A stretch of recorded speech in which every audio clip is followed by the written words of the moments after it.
आइए आज आपको एक कहानी के माध्यम से बताता हूं कि रिश्तों को टूटने से कैसे बचाएं। एक शहर में एक डॉक्टर रहता था। उसकी बेटी की भी हाल में ही दूसरे शहर में शादी हुई थी, जिसका नाम रेनू था। रेनू के ससुराल में सिर्फ 3 लोग ही रहते थे, एक वो, दूसरा उसका पति और तीसरी उसकी सास। शादी के बाद ससुराल में कुछ समय तो ठीक से बीते, लेकिन कुछ समय बीतने के बाद रेनू और उसकी सास में आपसी खटपट होनी शुरू हो गई। कुछ दिन बीते, कुछ महीने बीते, लेकिन सास और बहू के संबंध सुधरने की बजाय पहले से और अधिक बिगड़ते चले गए।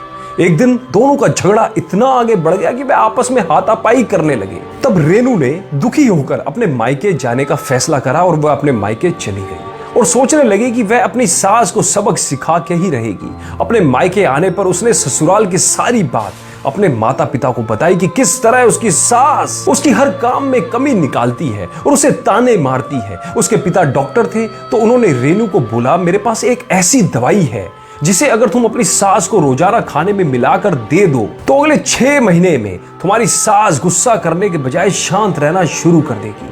रेनू यही चाहती थी कि उसकी समस्या का कुछ समाधान निकले, तो उसने अपने पिता से बोला, ठीक है पिताजी, आप मुझे वह दवाई दे दो। उसके पिता बोले, दवाई तो मैं तुम्हें दे दूंगा, लेकिन तुम्हें वही करना होगा जैसे मैं तुमसे कहूंगा, वरना इस दवाई का उल्टा असर होने पर तुम्हारी सास के कुछ भी हो सकता है। अगर मंजूर हो तो मैं दवाई दे देता हूँ। रेनू बोली, ठीक है पिताजी, आप जैसा कहोगे मैं वैसा ही करूंगी। उसके डॉक्टर पिता ने रेनू को कुछ पाउडर वाली दवाई दी और बोला, इसे अपनी सास के खाने में चुपके से सुबह शाम मिला लेना और अपनी सास से आज से अच्छे से पेश आना, उनकी हर बात को मानना। अगर वह किसी बात पर डांटे तो पलटकर जवाब देने के बजाय चुपचाप सुन लेना। रेनू अपने पिता से दवाई लेकर अगले दिन ही अपने ससुराल चली गई। ससुराल में अब रेनू का व्यवहार एकदम बदल चुका था। वह अपनी सास की बहुत सेवा करने लगी थी, अपनी सास की हर बात मानने लगी थी। वह अपनी सास को हर दिन स्वादिष्ट खाना खिलाने लगी थी और जब सास उसे किसी बात पर डांटती तो वह अपनी पिता की बात याद रखकर चुप रहती।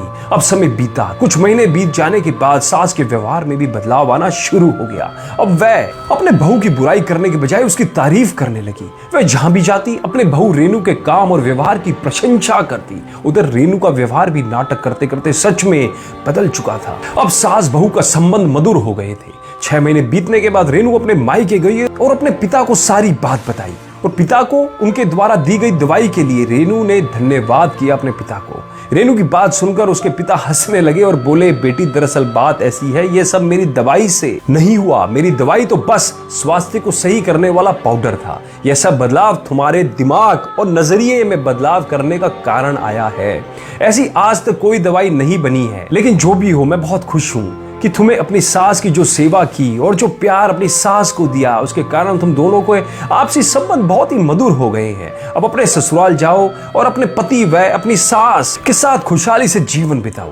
दोस्तों, ये कहानी बहुत बड़ा संदेश देती है कि कैसे हम अपने रिश्तों को टूटने से बचा सकते हैं।